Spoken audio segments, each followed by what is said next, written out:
এসেছি নতুন একটি ঘটনা নিয়ে। আজকে যে ঘটনাটি বলবো সেটা নিছক কোনো ঘটনা নয়। আজকের ঘটনাটি যেমন প্রতিশোধের নেশায় হিতাহিত জ্ঞান হারিয়ে ফেলা অন্ধকার জগতে নিয়ে যাওয়ার সাক্ষী দেবে, তেমনি কাছের মানুষের প্রতি ভালোবাসা, মায়া, মমতা এসবের প্রমাণ দেবে। এমন ভিন্নতমী ঘটনা যখনই পাই তখনই আপনাদের সাথে শেয়ার করার লোভ কোনোভাবেই সামলাতে পারি না। তাই আজ আবার ফিরে আসা। আজকের ঘটনাটি আমি যার কাছ থেকে কালেক্ট করেছি তার পরিচয় নিয়ে কথা বলা সম্ভব নয়। তাই কোনো প্রকার পরিচয় পর্বে না গিয়ে সরাসরি কথকের বাচন ভঙ্গিকে অনুসরণ করেই শুরু করছি আজকের ঘটনা। রাসেল ভাইয়ের কাছে অনুরোধ, ঘটনার ভেতরের ভুল ত্রুটিগুলো দয়া করে ক্ষমা সুন্দর দৃষ্টিতে দেখবেন। শুরু করছি আজকের ঘটনা। সাল 2003, রাত প্রায় 2টা থেকে 3টা। আশেপাশে কেউ যেন ফুপিয়ে ফুপিয়ে কেঁদেই চলেছে। তার কান্না জর্জরিত ভাঙা ভাঙা কণ্ঠে যেন কিছু বলছে। না, সে কোনো বিলাপ করছে না, তবে তার কান্নাতে তার মনের ভেতরে চলমান প্রচন্ড ব্যথার ছাপ যেন স্পষ্ট।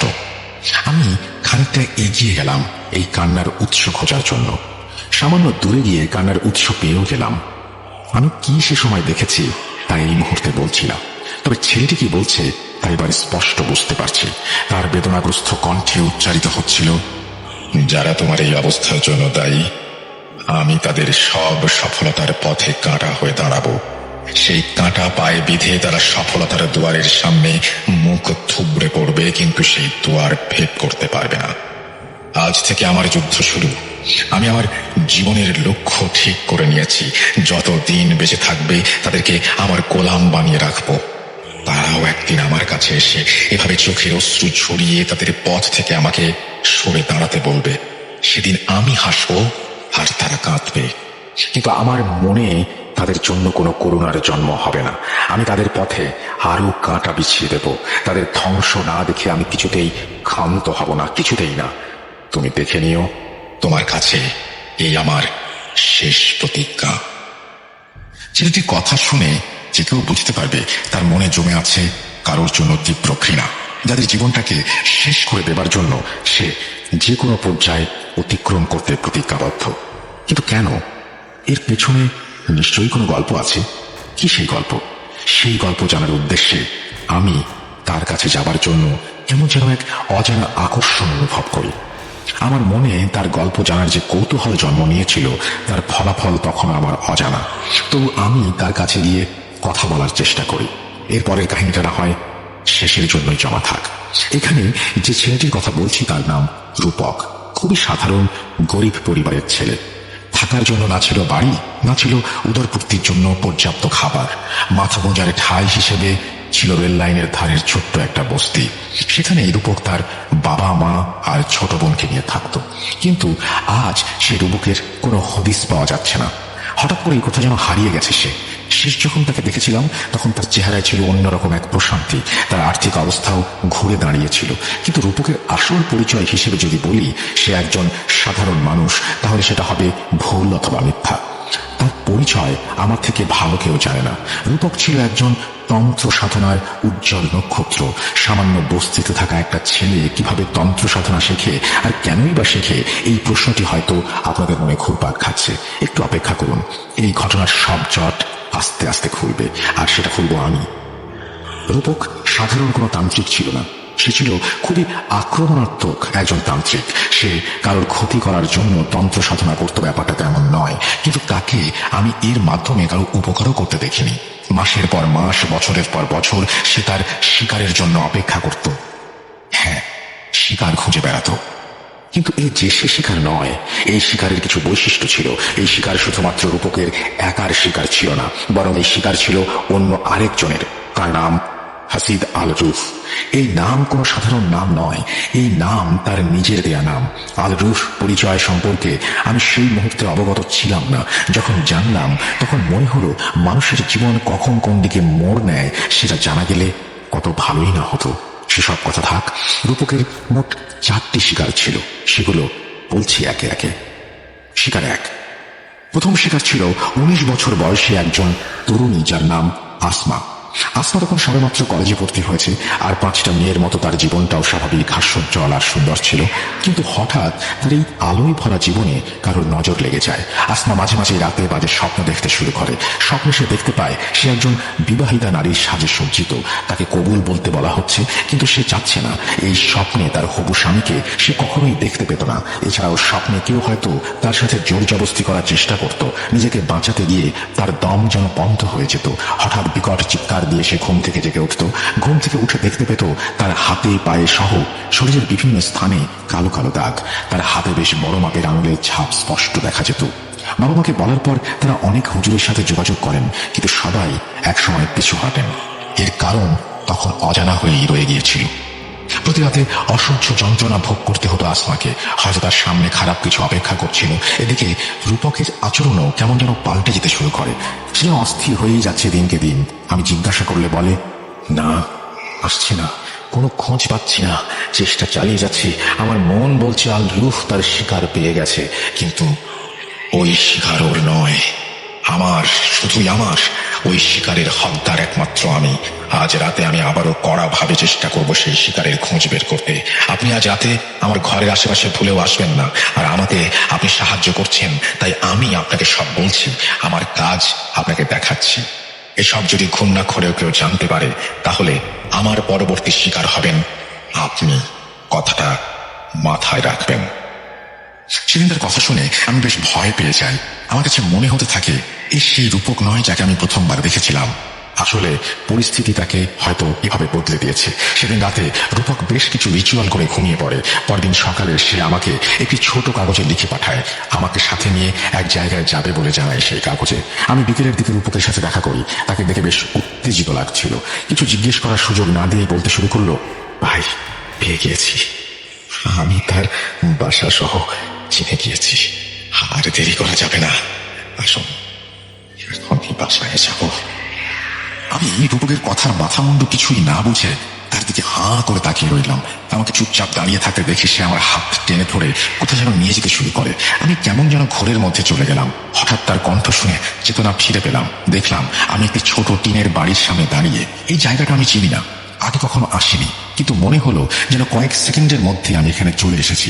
রূপক আমাকে নিয়ে সেই বাসায় কড়া নাড়ল। এক মধ্যবয়সী মহিলা দরজা খুলে দিলেন। আমাদের পরিচয় জানতে চাইলে রূপক ওনাকে জিজ্ঞাসা করেন, চাচি, কিছু মনে করবেন না, আপনি আমাদের চিনবেন না। আপনার মেয়ের নাম আসমা, তাই না? আসলে আমার পরিচিত এক ইমামের মাধ্যমে আসমার অসুস্থতার কথা জেনে আমি এখানে এসেছি। ওর সাথে দেখা করতে। দেখা করা যাবে? রূপকের কথা শুনে মহিলা আর কোনো প্রশ্ন না করেই মেয়ের সাথে দেখা করতে দিতে রাজি হয়ে যান, কেননা মেয়ের সুস্থতাই এখন আমার সব থেকে বড় বিষয় হয়ে দাঁড়িয়েছিল।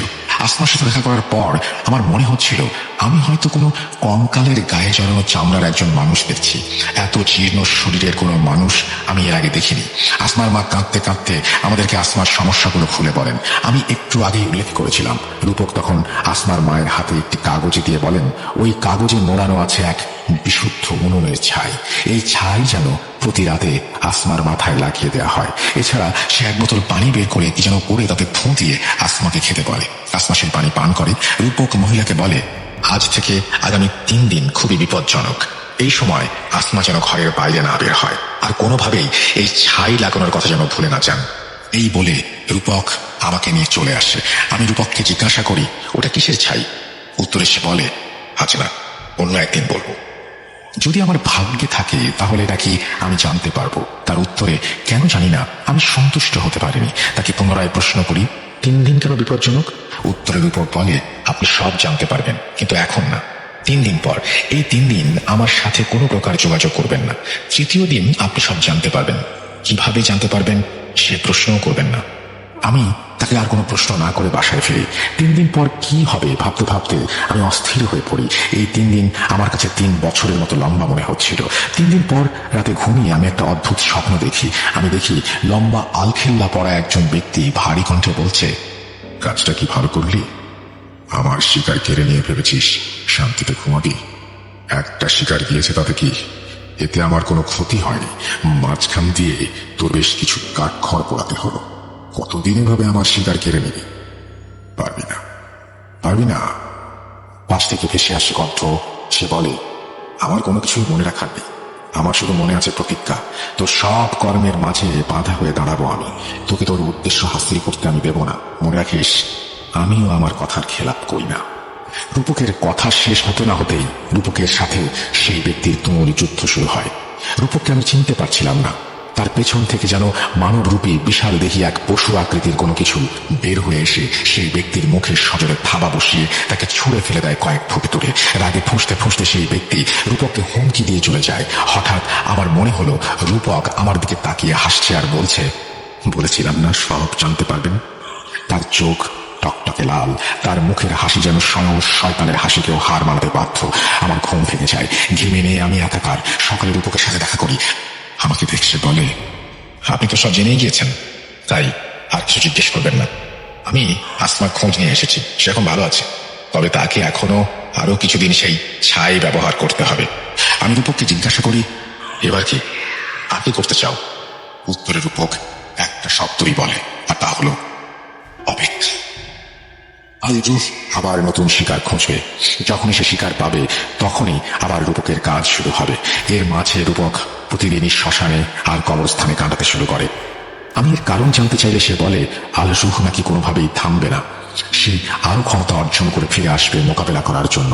শিকার হাতে না পেলে যদিও তার ক্ষমতা খুব একটা বাড়বে না, কিন্তু সেও তন্ত্র সাধনা করে, শক্তি অর্জন করতে সেও পারে। শিকার না পেয়ে সে এখন ঘায়েল বাঘের মতো, আর আঘাতপ্রাপ্ত বাঘের থাবা খুবই ভয়ঙ্কর। তাই রূপককেও আলসুর মুখোমুখি হবার জন্য তৈরি থাকতে হবে যে কোনো পরিস্থিতি মোকাবেলা করার জন্য। দেখতে দেখতে দিন, সপ্তাহ, মাস কেটে যায়, অপেক্ষার শেষ হয় না। রূপকের সাথে অনেক দিন আমার দেখা সাক্ষাৎ নেই। আমি একরকম ভুলেই গিয়েছি তার কথা, কিন্তু হঠাৎ একদিন তার কথা মনে পড়ে যায়। আমার নিজের জন্য না, আমার খুব কাছের কারোর জন্য মনে পড়ে। আমি হন্যে হয়ে রূপককে খুঁজতে শুরু করি, কিন্তু তার দেখা মেলে না। প্রায় 4-5 দিন কেটে যায়। আমি এমন কোনো উপায় রাখিনি আমার সেই কাছের মানুষকে বাঁচিয়ে রাখার জন্য, কিন্তু আমার মনে হচ্ছে আমি পারবো না। একা একা বাড়ির পেছনে বসে আছি আর মনে মনে প্রচন্ড চিৎকার করেই চলেছি। সেই চিৎকারের শব্দ কেউ শুনছে না, আমি নিজেও না। কেননা সব চিৎকারের আওয়াজ হয় না। চোখের পানির যেমন ঝর্ণার মতো গাল বেয়ে বয়ে চলেছে, থামার নাম নেই। হঠাৎ আমার কাঁধে কেউ একজন হাত দিয়ে ভারী কণ্ঠে বলল, চিন্তা করবেন না, সব ঠিক হয়ে যাবে। আমি পেছন ফিরে অবাক হয়ে যাই। যাকে 4-5 দিন ধরে পাগলের মতো। ঘটনার মাঝখানে একটু কথা বলবো। আপনারা যারা এরকম টাইপের ঘটনাগুলো শুনতে পছন্দ করেন, মানে কোনো অ্যাড নাই, আমাদের চ্যানেল কিন্তু ভাই মনিটাইজ করা না, কোনো অ্যাড নাই, কিছু নাই, জাস্ট ঘটনাটাই শুনতে পারবেন। আপনার ভাইয়ের ঘটনা বা রাসেল ভাইয়ের ঘটনা, ওই ঘটনাগুলো মিক্স ঘটনাগুলো যেগুলো আমার কাছে বেস্ট মনে হয়, ভালো মনে হয়, ওগুলাই বাছাই করে আমি আমার আইডির মধ্যে দিই। তো আপনারা অবশ্যই আমার চ্যানেলটা সাবস্ক্রাইব করে আমার এই চ্যানেলের পাশে থাকবেন। হ্যাঁ, আর অত লং স্টোরি না, এই আধা ঘন্টা বা 1 ঘন্টা এরকম, জাস্ট ঘটনাটাই একবারে সুন্দর ভয়ঙ্কর ঘটনাগুলো আমি বাছাই করে আমার এই চ্যানেলের মধ্যে দিব। মনে হয়ে খুঁজছি, সে আমার পেছনে দাঁড়িয়ে, তাকে চেনা যাচ্ছে না তেমন। আগের রূপক এবারের রূপকের মধ্যে অনেক পার্থক্য। জীর্ণ শরীরের রূপক আজ সুঠাম দেহের অধিকারী, তার পরনের জামাগুলো যেন খুব দামি। তাকে দেখে আমি মনে মনে কত যে খুশি হয়েছি ভাষায় প্রকাশ করতে পারবো না। দাঁড়িয়ে উঠে তাকে জড়িয়ে ধরে বলি, ভাই, আমার বোনকে বাঁচাও, আমার বোনের অবস্থা খুব খারাপ, সে বিছানায় একেবারে মৃত মানুষের মতো পড়ে আছে, বাঁচাও তাকে, ভিক্ষা চাইছি তোমার কাছে, ভাই তুমি বাঁচাও ওকে। আমার কথা শুনে রূপক আমাকে শান্ত হতে বলে আর আমার বোনকে দেখার ইচ্ছা প্রকাশ করে। আমি তাকে আমার বোনের রুমে নিয়ে যাই, তাকে দেখাই। আমার বোনের হাতে কালো কালো ছোপ দাগ দেখে রূপক আমার কাছে সেই দাগ ছুঁয়ে দেখার অনুমতি চায়। আমি তাকে অনুমতি দিলে সে চোখ বন্ধ করে আমার বোনের হাতে থাকা কালো দাগ স্পর্শ করে। কিছুক্ষণ বসে থাকে, হঠাৎ সে আমার বোনের হাত ছেড়ে দিয়ে দ্রুত বাইরে চলে আসে। সে আনমনা হয়ে বারবার বলছিল, ইফরিত, ইফরিত, ইফরিত। ইফরিত কি তখন আমি জানতাম না। আমি তাকে কি হয়েছে জিজ্ঞাসা করলে সে আমাকে শুধু বলে, হাতের সময় খুব কম, যা করা রাজি করতে হবে। এসব কিছু বলার সময় এখন নেই, আগে বোনকে বাঁচাতে হবে। এসব বলে সে তড়িঘড়ি করে বাসা থেকে বের হয়ে যায়। যাবার সময় সে বলে কিছুক্ষণ পর আবার ফিরে আসবে। তাই এমন অবস্থা দেখে আমি নিজে কি পরিমাণ যে ভয় পেয়েছি ভাষায় প্রকাশ করার মতো না। ঘন্টাখানেক পরে সে ফিরে আসে, সাথে নিয়ে আসে একটা পুটলি। সেদিন রাতে সে আমাকে নিয়ে বোনের রুমে চলে যায়। রুমের দরজা বন্ধ করে আমাকে বলে, আপনার চোখে আমি কাপড় বেঁধে দিচ্ছি। এখানে এমন কিছু হতে পারে যা সহ্য করার সাহস আপনার নেই। আপনি অনেক কিছু শুনবেন, কিন্তু ভয় পাবেন না, আর যা কিছু হয়ে যাক বোনের হাত ছাড়বেন না। এই কথা বলে সে আমার চোখ বেঁধে বাম হাতে কিছু একটা ধরিয়ে ডান হাত দিয়ে আমার বোনের হাত শক্ত করে ধরে রাখতে বলে। আমি তার কথা মতোই কাজ করি। আশেপাশে কোনো শব্দ নেই, চারপাশে একেবারে নিশ্চুপ। রূপকের উপস্থিতিও টের পাচ্ছি না। ভয় আমার আত্মা শুকিয়ে যাচ্ছে। হঠাৎ রূপকের আওয়াজ শুনি, সে কাউকে উদ্দেশ্য করে বলছে সে তার আসল পরিচয় পেয়ে গেছে। আমি রূপকের কথা ছাড়া অন্য কারো কথা শুনতে পাচ্ছি না, কিন্তু মনে হচ্ছে রূপক কারোর সাথে কথা বলছে। এক পর্যায়ে আমার বোন হঠাৎ করে প্রচন্ড জোরে কাঁদতে শুরু করে। আমার হাত ছাড়ানোর জন্য সে পাগল হয়ে যায়।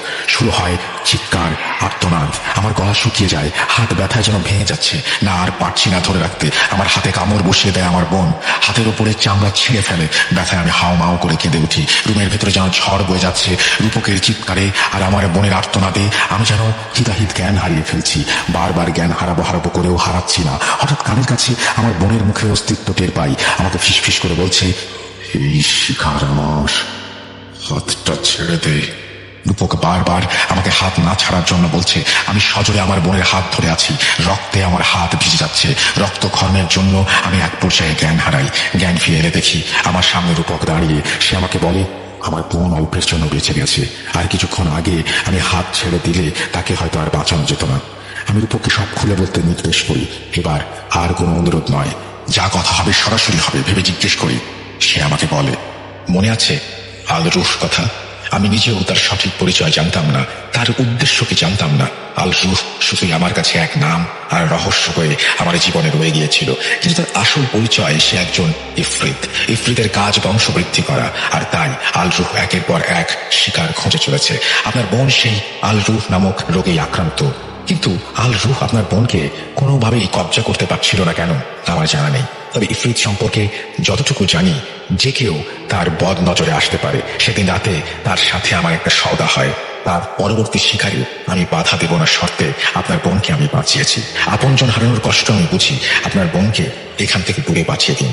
আল রুহর নজর এখন আপাতত তার উপর নেই। আর হ্যাঁ, আপনাকেও আমার থেকে দূরে থাকতে হবে। আমি আল রুহর কাছে ওয়াদা করেছি তার শিকারে বাধা না দেবার, কিন্তু সেটা সম্ভব নয়। আমার যে ওয়াদার জন্য আজ আমি এই পথে, সেই ওয়াদা আমি ভঙ্গ করতে পারবো না। তাই আল রুহকে দেয়া ওয়াদাটা আমার ভঙ্গ করতে হবে। আপনার জন্য ভালো হবে আমার থেকে দূরে থাকা। এই কথা বলে রূপক বিদায় নেয়। আমার হাতের সেই কামড়ের দাগ আজও রয়ে গেছে। আপনারা দেখতে চাইলে আমি সেটি ছবি তুলে আপনাদের মাঝে শেয়ার করতে রাজি। এর মধ্যে দিয়েই শেষ হয় আল রুহর দ্বিতীয় শিকারের গল্প। লিসনার্স, আপনারা কি তৃতীয় বা চতুর্থ শিকারের গল্প শুনতে চান? সেই গল্প শোনার জন্য আপনাদেরকে আরেকটু অপেক্ষা করতে হবে। ভাবছি বাকি অংশ পরের সপ্তাহে দেব, কিন্তু না, ঈদুল আজহার এই উৎসব মুখর সময়ে আপনাদেরকে আর নিরাশ করছি না। চলুন চলে যাই তৃতীয় এবং চতুর্থ শিকারের গল্পে। এখানে বাকি দুটি গল্প একে অপরের সাথে সংযুক্ত, কিভাবে সেটাও বলছি। আল রুহ তৃতীয় এবং চতুর্থ শিকার ছিল দুই বোন, দুই যমজ বোন। একজনের নাম মারিয়া, অন্যজনের নাম রাজিয়া। তারা দুই বোন তখন দশম শ্রেণীর ছাত্র। এই ঘটনাটি শুরু থেকেই শুরু করি। চলে যাচ্ছি কথকের উপস্থাপনায়। আমার বোনের সুস্থ হবার পর তাকে কোথায় পাঠানো হয়েছে তা আমি শেয়ার করতে পারবো না। আসলে বর্তমানে আমি নিজেও আমার বোন কোথায় আছে তা জানি না, কেননা এতে তার বিপদ হতে পারে। রূপক সেদিন চলে যাবার পর তার সাথে আমার আর দেখা হয়নি। এভাবে চলতে চলতে প্রায় 4টি বছর কেটে যায়। কিন্তু ভাগ্য যদি সাক্ষাৎ লিখে রাখে তাহলে সেটা খণ্ডানো সম্ভব নয়। রূপকের সাথে আমার একদিন হঠাৎ করে দেখা হয়ে যায়। বিশেষ এক কারণে আমি 2007 সালে ঢাকা যাই। সেখানে গিয়ে এক রেস্টুরেন্টে খাবার খেতে বসেছি। দেখি সেখানে ক্যাশ কাউন্টার রূপক বসা। তাকে দেখা মাত্রই আমি চিনতে পারি সে হয়তো আমাকে চেনেনি, অথবা চিনতে চায়নি। আমি তার কাছে গিয়ে কেমন আছে জিজ্ঞাসা করায় সে একগাল হাসি দিয়ে আমাকে জড়িয়ে ধরে বলে সে ভালো আছে। পকেট থেকে বের করে তার 2 সন্তানের ছবি আমাকে দেখায়। খুব ভালো লেগেছিল সেদিন তার সাথে দেখা করে। আমার কাজ শেষ করার পর আমি আবার তার রেস্টুরেন্টে ফিরে আসি। তার জীবনে কি চলছে এবং তান্ত্রিক থেকে রেস্টুরেন্টের মালিক হবার রাস্তায় কি কি ঘটনা ঘটেছে সব শুনতে চাই। সে এক দীর্ঘ শ্বাস নিয়ে কিছুক্ষণ চুপ থেকে বলে রেস্টুরেন্টের বারান্দায় বসে আমার সাথে সব শেয়ার করবে। আমিও তার কথায় রাজি হই। দুজন একসাথে বসে কফির কাপ হাতে নিয়ে চুপচাপ অপেক্ষা করি। একসময় রূপক বলতে শুরু করে, ভাই, জীবনের অনেকটা সময় আল রুহ নষ্ট করে দিয়েছে। আপনি জানেন তার সাথে আমার এই শত্রুতা কিসে? যেদিন আপনি আমাকে স্টেশনে দেখেছিলেন সেদিন আমার হাতে একজনের লাশ ছিল। বারবার আমাকে জিজ্ঞাসা করার পরেও আমি আপনাকে বলিনি ওই লাশ কার। ওই লাশ ছিল আমার আদরের ছোট বোনের। আল রুহ আমার বোনকে নির্মমভাবে হত্যা করেছে। আমার বোনের পেটে 7 মাসের বাচ্চা ছিল। সেই বাচ্চাকে পেট চিরে বের করে নিয়ে এসেছিল শুধুমাত্র তার কথায়। আমার বোন রাজি হয় নাই সেই জন্য। আমার বোনের স্বপ্নে দেখা দিয়ে সে বারবার তার সাথে যেতে বলতো। আমার বোন আমার সাথে তার মৃত্যুর আগের দিন সব শেয়ার করে। আমি সময় সুযোগ কোনোটাই পাইনি ওকে বাঁচানোর। আর তখনকার সেই রূপকের এত ক্ষমতাও ছিল না যে আল রুহকে সে আটকাবে। সেদিন আমি আলরুশ রাস্তার কাটা হয়ে দাঁড়াবার প্রতিজ্ঞা করি। এই হলো সাধক রূপকের তান্ত্রিক হবার পাঠ।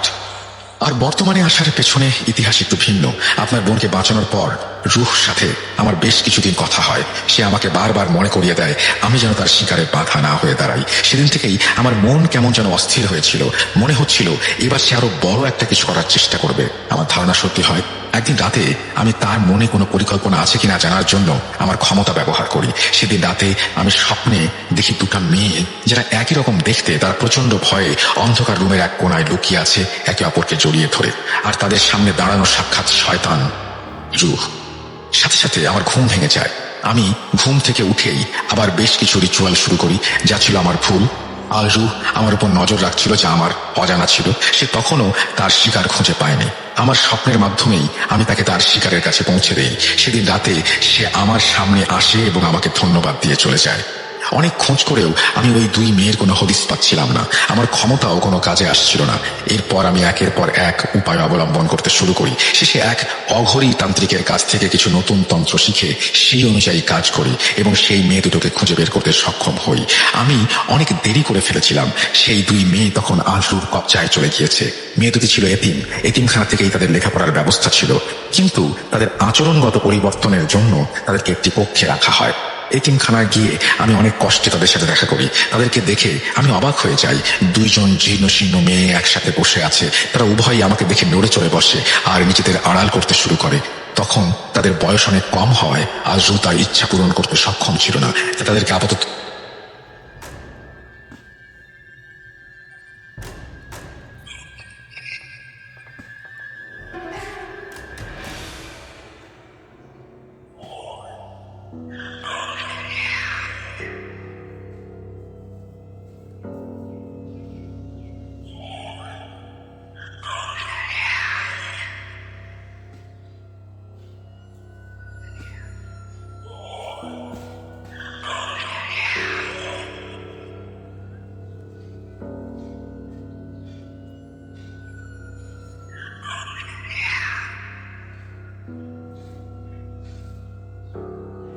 পরিবারের একজন সদস্যের সাথে খুবই বেদনাদায়ক এবং ভয়ানক একটি ঘটনা ঘটেছে, যে ঘটনাটির প্রত্যক্ষদর্শী আমি নিজে। ওর এসব কথা শুনে আমার মনে বেশ আগ্রহ জন্মায় ঘটনাটি শোনার জন্য। এরপর আমি ওর কাছে ঘটনাটি সম্পর্কে বিস্তারিত জানতে চাই। আমার আগ্রহ দেখে আমার ওয়াইফ ইয়াসমিন লিজা বলতে শুরু করে, আমার বাড়ি সর্দি জেলার কোনো এক গ্রামে। আমার বাবারা মোট 7 ভাই। 7 ভাইয়ের মধ্যে সবার ছোট যিনি, মানে আমার ছোট চাচা, তিনি হচ্ছেন এই ঘটনাটির ভিকটিম। আমার ছোট চাচার নাম মোহাম্মদ হৃদয়। ঘটনাটি ঘটাকালীন আমার বয়স 15 বছর। সে সময় আমার চাচার সবেমাত্র বিয়ের কথাবার্তা চলছে। তার জন্য পরিবার থেকে মেয়ে দেখা হচ্ছিল। যাই হোক, একদিন দাদু এবং আমি আমাদের ঘরে বসে আছি। এমন সময় চাচা আসেন দাদুর কাছে এবং বলেন তার দাদুর সাথে কিছু কথা আছে। দাদু যদি অনুমতি দেন তাহলে তিনি বলবেন। বলে রাখা ভালো, আমার দাদা অনেক আগেই মারা গিয়েছিলেন, তাই দাদুর পর তিনি ছিলেন বাড়ির প্রধান। এরপর দাদু অনুমতি দিলে চাচা বলতে শুরু করেন, মা, আপনারা তো আমার বিয়ের জন্য মেয়ে দেখছেন, তবে আমার এখানে কিছু কথা আছে যা আপনাদের বলা খুবই দরকার। আমি যদি আমার পছন্দে বিয়ে করি তাহলে আপনাদের কি কোনো আপত্তি আছে? এই কথাটা বলার পেছনে কারণ হচ্ছে আমার পছন্দের একটা মেয়ে আছে। আপনারা যদি অনুমতি দেন তাহলে আমি ওকে বিয়ে করতে চাই। চাচার সব কথা শুনে দাদু বলেন, মেয়ে যদি ভালো হয়, মেয়ের পরিবার যদি ভালো হয়, তাহলে এই বিয়েতে আমাদের কোনো আপত্তি থাকবে না। আমাদের পরিবারের সবাই মিলে আগে মেয়েটাকে দেখতে যাব, এরপর এই বিয়ে নিয়ে আমার একটা সিদ্ধান্ত নেব। দাদুর সব কথা শুনে চাচা বলেন, ঠিক আছে মা, আপনারা যা সিদ্ধান্ত নেবেন তাই হবে। আমি কাল লিজাকে নিয়ে ওদের বাড়িতে যাই এবং তাদের এই বিষয়টা জানিয়ে আসি যে আমরা কালকের পর তাদের বাড়িতে সপরিবারে আসছি মেয়ে দেখার জন্য। আমি আমাদের বাড়ির একমাত্র মেয়ে হওয়ায় আমাকে সবাই খুব আদর করতো, অনেক ভালোবাসতো। বিশেষ করে আমার ছোট চাচার কাছে আমি ছিলাম অনেক আদরের। যাই হোক, যা বলা সেই কাজ। পরদিন দুপুরে চাচা আমাকে এসে বলেন, তাড়াতাড়ি রেডি হয় না তো, কাকিদের বাসায় যাবো তোর। চাচার কথা শুনে আমি খুশি মনে কিছুক্ষণের মধ্যে রেডি হয়ে যাই এবং চাচা আর আমি কাকিদের বাসায় যাওয়ার উদ্দেশ্যে বের হয়ে পড়ি হেঁটে। একটা সময় আমরা পায়ে হেঁটে চলে আসি। আমাদের বাসা পার হয়ে কিছু দূর এগোলেই একটা জঙ্গল আছে, সেখানে চাচা আমাকে সেই জঙ্গলের ভেতর দিয়ে নিয়ে হাঁটতে শুরু করেন। চাচা, আমরা এই জঙ্গলের ভেতরে যাচ্ছি কেন? আমার এমন প্রশ্ন শুনে চাচা বলে ওঠেন, এই জঙ্গলের ভেতর দিয়ে কিছু দূর এগুলেই তোর কাকিদের বাসা। এজন্য আমরা জঙ্গলের ভেতর দিয়ে যাচ্ছি। যাই হোক, হেঁটে কিছু দূর এগিয়েছি এমন সময় আমাদের সামনে দৃশ্যমান হয় খুবই পুরনো একটি টিনের বাড়ি। এরপর চাচা এবং আমি মিলে সেই বাড়ির উঠোনে গিয়ে দাঁড়াই। বাড়ির উঠোনে গিয়ে দাঁড়াতেই চাচা মালতী মালতী বলে ডাকতে শুরু করেন। মালতী নামটি শুনেই আমি বুঝে যাই চাচা যাকে পছন্দ করেন এটা তারই নাম। চাচার ডাক শুনে কিছুক্ষণের মধ্যেই বাড়ি থেকে বের হয়ে আসেন সাদা শাড়ি পরিহিত একজন অপরূপ সুন্দরী নারী। বাড়ির থেকে বাইরে আসলেই তিনি শুরুতে আমার নাম জিজ্ঞাসা করেন। এরপর উঠোনে দাঁড়িয়ে দাঁড়িয়ে আমাদের সাথে কিছুক্ষণ কথা বলেন। কথা শেষে সে আবার আমাদের ঘরের ভেতরে নিয়ে যান এবং বসতে দেন। বাড়িটা ঘটনার মাঝখানে একটু কথা বলবো। আপনারা যারা এরকম টাইপের ঘটনাগুলো শুনতে পছন্দ করেন, মানে কোনো অ্যাড নাই, আমরা আমাদের চ্যানেল কিন্তু ভাই মনিটাইজ করা না, কোনো অ্যাড নাই কিছু নাই, জাস্ট ঘটনাটাই শুনতে পারবেন। আপনার ভাইয়ের ঘটনা বা রাসেল ভাইয়ের ঘটনা, ওই ঘটনাগুলো মিক্স ঘটনাগুলো যেগুলো আমার কাছে বেস্ট মনে হয়, ভালো মনে হয়, ওগুলাই বাছাই করে আমি আমার আইডির মধ্যে দিই। তো আপনারা অবশ্যই আমার চ্যানেলটা সাবস্ক্রাইব করে আমার এই চ্যানেলের পাশে থাকবেন। হ্যাঁ, আর অত লং স্টোরি না, এই আধা ঘন্টা বা 1 ঘন্টা এরকম, জাস্ট ঘটনাটাই একবারে সুন্দর ভয়ঙ্কর ঘটনাগুলো আমি বাছাই করে আমার এই চ্যানেলের মধ্যে দিব। এর থেকে দেখতে খুব একটা ভালো না হলেও বাড়ির ভেতরটা অনেক সাজানো গোছানো। যাই হোক, কাকি আমাদের বসতে দিয়ে চলে যান রান্নাঘরের দিকে। ওনাকে রান্নাঘরের দিকে যেতে দেখে আমি মালতী কাকির পিছু পিছু রান্নাঘরে যাই। রান্নাঘরে প্রবেশ করে আমি দেখতে পাই অনেক ফলমূল ও মিষ্টি সাজানো আছে, কিন্তু হাঁড়ি পাতিল বা চুলা নেই। রান্নাঘরে কাকির সাথে আমি কিছুক্ষণ বিভিন্ন কথা বলি। কথা শেষ হলে আমি আবার চাচার কাছে এসে বসে পড়ি। এরপর কাকি রান্নাঘর থেকে আমাদের জন্য বিভিন্ন খাবার নিয়ে আসেন। খাওয়া দাওয়া শেষ করে চাচা কাকিকে উদ্দেশ্য করে বলতে শুরু করেন, আপনার আর আমার বিয়ের ব্যাপারে আমি আমার বাবা মার সাথে কথা বলেছি গতকাল। আমরা সপরিবারে আপনাকে আগামীকাল দেখতে আসছি। আপনার মা কোথায়? তাকেও দেখছি না। এই ব্যাপারে আপনার মার সাথে আজ আমি কথা বলতে এসেছি। চাচার সব কথা শুনে চাচি বলে ওঠেন, মা ওনার ঘরে শুয়ে আছেন, আপনারা বসুন, আমি মাকে ডেকে আনছি। এই বলে কাকি চলে যান ঘরে। কিছুক্ষণের মধ্যেই কাকি ফিরে আসেন একজন বৃদ্ধ মহিলাকে সাথে করে। সেই বৃদ্ধ মহিলাটি এসে আমাদের সামনে বসেন। এরপর চাচা কাকির মাকে উদ্দেশ্য করে বলতে শুরু করেন, আসসালামু আলাইকুম। আপনি যদি আমাকে অনুমতি দেন তাহলে আমি কিছু কথা বলতে চাচ্ছিলাম। ওয়ালাইকুম সালাম। হ্যাঁ বাবা বলো, কি বলতে চাচ্ছ? কোনো সমস্যা নেই। সম্মতি পেয়ে চাচা আবার বলতে শুরু করেন, আপনার মেয়েকে আমি অনেক পছন্দ করি, ওকে আমি বিয়ে করতে চাই। আর আপনার মেয়েও আমাকে অনেক পছন্দ করে। আমি আমার মার সাথে গতকাল এই বিষয়ে কথা বলেছি। আমার মার ইচ্ছে মোতাবেক আমরা সপরিবারে আগামীকাল আপনার মেয়েকে দেখতে আসতে চাই। এই বিষয়টি জানাতেই আমি আপনাদের বাড়িতে আজ ভাতিজিকে নিয়ে আসলাম। চাচার সব কথা শুনে কাকির মা বলতে শুরু করেন, এই বিয়েতে আমার কোনো আপত্তি নেই, তবে আমার এইখানে একটা কথা আছে। তোমাদের পরিবার থেকে কাল কেউ দেখতে আসতে পারবে না। তুমি যদি আমার মেয়েকে বিয়ে করতে চাও তাহলে তুমি এখন যেমন একা এসেছো, এভাবেই একা এসে আমার মেয়েকে বিয়ে করে নিয়ে যেতে হবে। আর তোমার আর আমার মেয়ের বিয়ে পড়াবেন আমাদের পরিচিত একজন কাজী সাহেব। এছাড়া অন্য কেউ এই বিয়েতে উপস্থিত থাকতে পারবে না। এই বিয়েতে এটাই আমার শর্ত। এই বলে কাকির মা আমাদের সামনে থেকে উঠে আর কিছু না বলে ঘরে চলে যান। এমন অবস্থা দেখে চাচা আর আমি দুজনে অনেক অবাক হয়ে যাই। এরপর চাচা মালতী কাকির সাথে কথা বলেন এই বিষয়ে। মালতী কাকিও ওনার মা যেমনটা বলেছেন তেমনটা না হলে উনি বিয়ে করতে পারবেন না বলে চাচাকে জানিয়ে দেন। যাই হোক, এরপর চাচা এবং আমি মালতী কাকির কাছ থেকে বিদায় নিয়ে তাদের বাড়ি ত্যাগ করে চলে আসি। বাসায় এসে চাচা দাদুকে, আমার বাবাকে এবং অন্যান্য চাচাদের মালতী কাকির মার শর্তর কথাটি জানান। এই সকল কথা শুনে বাড়ির সবাই এই বিয়েতে দ্বিমত পোষণ করেন। সবাই বলেন, এটা কোনো শর্ত হলো? এটা কোনোভাবেই আমরা মেনে নেব না। চাচা সবার কথা শুনে বলে ওঠেন, আমি যদি বিয়ে করি তাহলে ওই মেয়েকেই করবো, এছাড়া আমি বিয়ে করবো না। এই বলে চাচা বাড়ি থেকে বেরিয়ে যান। এই সময় উপস্থিত আমরা সবাই লক্ষ্য করি চাচার চোখে মুখে খুবই অস্বাভাবিক একটি ভাব। যাই হোক, এইভাবেই কাটতে থাকে দিনগুলো। একদিন হঠাৎ চাচা বিকেলের দিকে বাসায় আসেন মালতী কাকিকে নিয়ে। চাচা এবং মালতী কাকিকে দেখে আমাদের পরিবারের সবাই আমরা একত্রিত হই। পরিবারের সবাই আসলে চাচা বলতে শুরু করেন, আমি নিজ ইচ্ছায় মালতীকে বিয়ে করে এনেছি এই বাড়িতে। এই বিয়েতে যদি তোমাদের কোনো আপত্তি থাকে তাহলে এতে আমার কিছু যায় আসে না। আর যদি তোমরা আমাদের খুশি মনে মেনে নাও সেটা তোমাদের ইচ্ছা।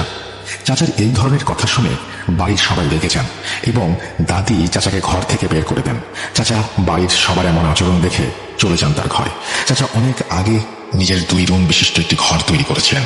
এরপর থেকে এভাবেই চলতে থাকে চাচা এবং মালতী কাকির জীবন। তারা খুবই সুখে শান্তিতে নিজেদের জীবন অতিবাহিত করছিলেন। আমাদের পরিবারের বা বাড়ির কেউ চাচা এবং মালতী কাকির সাথে কথা বলতেন না, আর চাচা এবং মালতী কাকিও আমাদের বাড়ির কারোর সাথে কথা বলতেন না। ঘটনার শুরুতেই বলেছি চাচা আমাকে অনেক আদর করতেন, সেই সুবাদে মালতী কাকিও আমাকে অনেক আদর করতেন। কিছুদিনের মধ্যে মালতী কাকির সাথে আমার বেশ ভাব জমে যায়। এভাবেই অতিবাহিত হয়ে যায় একটি বছর। ছেলেটির নাম রাখা হয় আসিফ। চাচার ছেলে হওয়ার পরও আমাদের বাড়ি থেকে কেউ তাদের এই বিয়েটি মেনে নেন নাই। বাড়ির কেউ মেনে না নিলেও চাচা এবং কাকির এই বিষয়ে আক্ষেপ ছিল। যাই হোক, এই সমস্ত বিষয় ছাড়া তাদের জীবন সুখেই কাটছিল। সেদিন রাতেও আমি চাচাদের বাসায় চাচাদের বেডরুমের পাশের রুমে শুয়ে আছি। এমন সময় আমি শুনতে পাই চাচা তাদের বেডরুম থেকে চিৎকার করে কাকিকে উদ্দেশ্য করে বলছেন, আচ্ছা, একটা বিষয় আমি কোনোভাবেই বুঝতে পারছি না। বিয়ের পর থেকেই প্রতি শুক্রবার এশার নামাজের পরে কেন তুমি আমাকে 2 ঘন্টার জন্য ঘর থেকে বাইরে থাকতে বলো? এর পেছনে কারণ কি? সত্যটা বলো আমাকে। এই বিষয়ে তোমাকে জিজ্ঞেস করলে তুমি প্রতিবার বলো এই 2 ঘন্টা নামাজ পড়ো। আমি তোমার স্বামী, আমি থাকলে তো তোমার নামাজ পড়তে কোনো সমস্যা হওয়ার কথা না। আজকে আমাকে সত্যি কথা বলতে হবে। চাচাকে সকল কথার উত্তরে কাকি বলে, আমার ইচ্ছে আমি তোমাকে এই 1-2 ঘন্টা আমার ঘরে রাখবো না। এটাই আমার ইচ্ছে, এর পেছনে কোনো কারণ নেই। আমার ইচ্ছার বিরুদ্ধে গিয়ে যদি তুমি ঘরে ঢোকো তাহলে তোমার আর তোমার ছেলের অনেক ক্ষতি হবে। আর যদি কোনো ক্ষতি হয় এর দায় ভার আমার না। এই বলে কাকি থেমে যান। এরপর চাচাদের রুম থেকে আর কোনো কথা শোনা যায় না। কাকির সব কথা শুনে আমি অনেক অবাক হই। এসব কি বলেন কাকি? আমি কোনো কিছুই বুঝতে পারি না। যাই হোক, এসব চিন্তা করতে করতে আমি ঘুমিয়ে যাই। পরদিন সকালে যথারীতি আমার ঘুম ভাঙে। ঘুম ভেঙে যেতে আমি চাচাদের রুমে যাই। চাচাদের রুমে গিয়ে আমি যা দেখতে পাই সেটা দেখে আমার পুরো শরীর নিস্তেজ হয়ে যায়। চাচাদের রুমে প্রবেশ করতে আমি দেখতে পাই চাচা এবং চাচাতো ভাই তাদের নিথর দেহ পড়ে আছে মেঝেতে। তাদের দুজনের মুখ থেকে রক্ত বেরিয়ে পুরো মেঝেতে ছড়িয়ে ছিটিয়ে আছে। এই সকল দৃশ্য দেখে আমি সাথে সাথে দৌড়ে আমাদের বাড়িতে গিয়ে সবাইকে ডেকে নিয়ে আসি। আমাদের বাড়ির সবাই সেসব দেখে কান্নায় ভেঙে পড়েন। আমাদের পুরো বাড়িতে ছেয়ে যায় শোকের ছায়া। এসব ঘটনার আকস্মিকতায় আমরা সকলেই ভুলেই গিয়েছিলাম মালতী কাকির কথা। এরপর সকলেই মিলে মালতী কাকিকে খোঁজাখুঁজি করতে শুরু করি, কিন্তু কোথাও পাওয়া যায় না। এমন অবস্থা দেখে আমি তখন সকলকেই চাচা এবং মালতী কাকির যে কথাগুলো গতকাল রাতে আমি শুনেছিলাম সে বিষয়ে জানাই। এই সকল কথা শুনে আমাদের পরিবারের কিছু মানুষ মিলে আমাকে নিয়ে মালতী কাকিদের বাড়িতে যাওয়ার উদ্দেশ্যে রওনা দেয়, কারণ আমি ছাড়া মালতী কাকিদের বাড়ির ঠিকানা আর কেউ জানত না। যাই হোক, এরপর আমি সবাইকে নিয়ে যাই মালতী কাকিদের বাড়ির ঠিকানায়। মালতী কাকিদের বাড়ির ঠিকানায় পৌঁছে উপস্থিত সবাই একটা বিষয় লক্ষ্য করে অবাক হয়ে যায়। সেখানে গিয়ে আমরা সবাই দেখতে পাই সেখানে ভাঙা চূর্ণ বিচূর্ণ একটি টিনের ঘর দাঁড়িয়ে আছে। দেখে মনে হচ্ছে বছরের পর বছর এখানে কারো আনাগোনা নেই। এসব বিষয় দেখে আমরা সবাই চলে আসি আমাদের বাড়িতে। এসব কি হলো? কেন হলো? কিভাবে হলো? কেন? কিছু আমি তখনও বুঝতে পারিনি। এরপর ওই দিন বিকেলে চাচা এবং তার ছেলেকে দাফন করা হয়। এসব ঘটনা ছড়িয়ে যায় আমাদের গ্রামে। সকলেই মালতী কাকির নামে মামলা করার কথা বলতে থাকে। আবার অনেকেই বলাবলি করতে থাকে মামলা করে কোনো লাভ হবে না, চাচা এবং চাচার ছেলেকে নাকি মেরেছে পিশাচিনী। এরপর আমাদের পরিবার থেকে এই ঘটনায় কেউ বাদী হয়ে মামলা করেনি, কারণ মালতী চাচির বাবার বাড়ির ঠিকানা কেউ জানত না, আর মালতী কাকিকে কোথাও পাওয়া যাচ্ছিল না। এমন অস্বাভাবিক একটি ঘটনা যার কোনো প্রকার কুল কিনারা কেউ করতে পারছে না। আমাদের পরিবারের সবাই এটুকু বুঝে গিয়েছিল যে ঘটনা যেটা ঘটে গেল সেটা কোনো স্বাভাবিক খুনের ঘটনা না, এতে বড় কোনো রহস্য লুকিয়ে আছে, কিন্তু কেউ এই রহস্যের খোলাসা করতে পারছে না। এই জন্য এই ঘটনার 4 দিনের মাথায় আমার দাদুর পরামর্শে আমার বাবা আমাদের এলাকার নাম করা একজন ভালো কবিরাজকে আমাদের বাড়িতে নিয়ে আসেন এবং একদম শুরু থেকে শেষ পর্যন্ত ঘটে যাওয়া সকল ঘটনা সেই কবিরাজকে বিস্তারিতভাবে বলেন। ওই দিন সকল ঘটনা শুনে তিনি পরের দিন এশার নামাজের পর আমাদের বাড়িতে আসবেন বলে সেদিনের মতো আমাদের বাড়ি ত্যাগ করেন। পরদিন যথারীতি কবিরাজ তার কথা মতো এশার নামাজের পর আমাদের বাড়িতে আসেন। বাড়িতে এসে এই কবিরাজ আমার দাদুকে এবং সকলকে উদ্দেশ্য করে বলতে শুরু করেন, আপনার ছেলে যাকে বিয়ে করেছে এই বাড়িতে নিয়ে এসেছিল সে কোনো মানুষ ছিল না, সেই ছিল নরকের পিশাচিনী। এইসব পিশাচিনীদের কাজ হচ্ছে কোনো মানুষকে বিয়ে করা এবং বিয়ের পর তাদের সন্তান যখন হবে সেই সন্তানকে বলি দেওয়ার মাধ্যমে নিজের শক্তি বৃদ্ধি করা। এই পিশাচিনীকে সবসময় আপনার ছেলের সাথে মানুষের রূপে থাকতে হতো, কিন্তু এই পিশাচিনীদের একটি বৈশিষ্ট্য হচ্ছে প্রতি শুক্রবার রাতে একটি নির্দিষ্ট তিথিতে এরা নিজেদের আসল ভয়ানক রূপে ফিরে আসে কিছু সময়ের জন্য। এই সময় কেউ যদি তাদের নিজের রূপে দেখে ফেলে তাহলে সেই পিশাচিনীদের অনেক ক্ষতি হয় এবং তাদের কাজে বিঘ্ন ঘটে। সেই পিশাচিনীকে আপনার ছেলে সেদিন তার আসল রূপে দেখে ফেলেছিল, এই জন্যই সে আপনার ছেলে এবং সেই বাচ্চাটিকে হত্যা করে চলে গিয়েছে। আর হ্যাঁ, লিজাকে যত তাড়াতাড়ি পারেন এখান থেকে সরিয়ে ফেলেন অন্য কোথাও। ঈশ্বরদীতে লিজা কখনো যেন আর না আসে, এখানে আসলে ওর ক্ষতি হওয়ার সম্ভাবনা আছে। এই বলে কবিরাজ আমাদের বাড়ি ত্যাগ করে চলে যান। এর কিছুদিনের মধ্যেই ঈশ্বরদী থেকে আমাকে পাঠিয়ে দেওয়া হয় নামদের বাসায়। আমি 2006 সালে ঈশ্বরদী শহর ছেড়ে এসেছি, এখন পর্যন্ত আর সেখানে যাওয়া হয়নি। আমি আমার নানির কাছে বড় হয়েছি, নানি আমাকে বিয়ে দেন, আমার সবাই থাকতেও আমি বড় হয়েছি অনাথের মতো। এই বলে আমার ওয়াইফ কান্নায় ভেঙে পড়ে। এই বলে রুবেল ভাই তার ঘটনা শেষ করেন। লিসনার্স, হুট করেই আপনাদের একজনের সাথে পরিচয় হলো। এরপরে তার সাথে সবসময় আপনাদের দেখা হচ্ছে, কথা হচ্ছে। একটা সময় আপনি তার চলাফেরা লক্ষ্য করতে শুরু করলেন। যদি কোনো একদিন হুট করে জানতে পারেন মানুষ ভেবে যাকে আপনি বন্ধু করেছেন বা যার সাথে মিশছেন সে আসলে মানুষ না, একজন জিন, তখন বিষয়টি কেমন দাঁড়াবে একটিবার চিন্তা করে দেখবেন। পরিশেষে একটা কথাই বলতে চাই, বিশ্বাস করা বা না করা সম্পূর্ণ আপনাদের ওপর। ভাইয়াকে অনেক অনেক ধন্যবাদ আমার এই ঘটনাটি সময় নিয়ে পড়ার জন্য। প্রিয় লিসনার্স, আপনারা সবসময় এভাবেই ভৌতিক আনন্দ পেতে থাকুন ভূত.com এর পাশে থেকে। আমি লাজিম ইয়াসার জিয়াদ আজ এখানেই বিদায় নিচ্ছি। খুব তাড়াতাড়ি ফিরে আসবো নতুন কোনো এপিসোডে, নতুন কোনো ঘটনা নিয়ে। আসসালামু আলাইকুম। এইভাবেই তিনি তার ঘটনা শেষ করেছেন। আমার মনে হয় যে এটা যেহেতু একটা খুনের বিষয়, সুতরাং নিশ্চয়ই এখানে একটা পুলিশ কেস কেউ বাদী হয়ে না করলে হয়তো একটা পুলিশি ব্যাপার ছিল, এখানে আইনি প্রক্রিয়া ছিল, সেটা হয়তো আপনি এখানে উল্লেখ করেননি, কিন্তু আমি ধরে নিচ্ছি একটা আইনি প্রক্রিয়া ছিল। যাই হোক, চমৎকার একটা ঘটনা, এবং একটা ঘটনার জন্য একটা মানুষ তার নিজের বাড়িতে যেতে পারে না, এটা খুবই অদ্ভুত একটা ব্যাপার। আপনাদের অনেক অনেক ধন্যবাদ, এবং আশা করছি এই ঘটনাটি আপনাদের ভালো লেগেছে। যদি ভালো লাগে অবশ্যই আমাকে জানাবেন, যদি ভালো না লাগে সেটা আমাকে জানাবেন। আমরা চলে যাব আমাদের পরবর্তী ঘটনায়। আশা করছি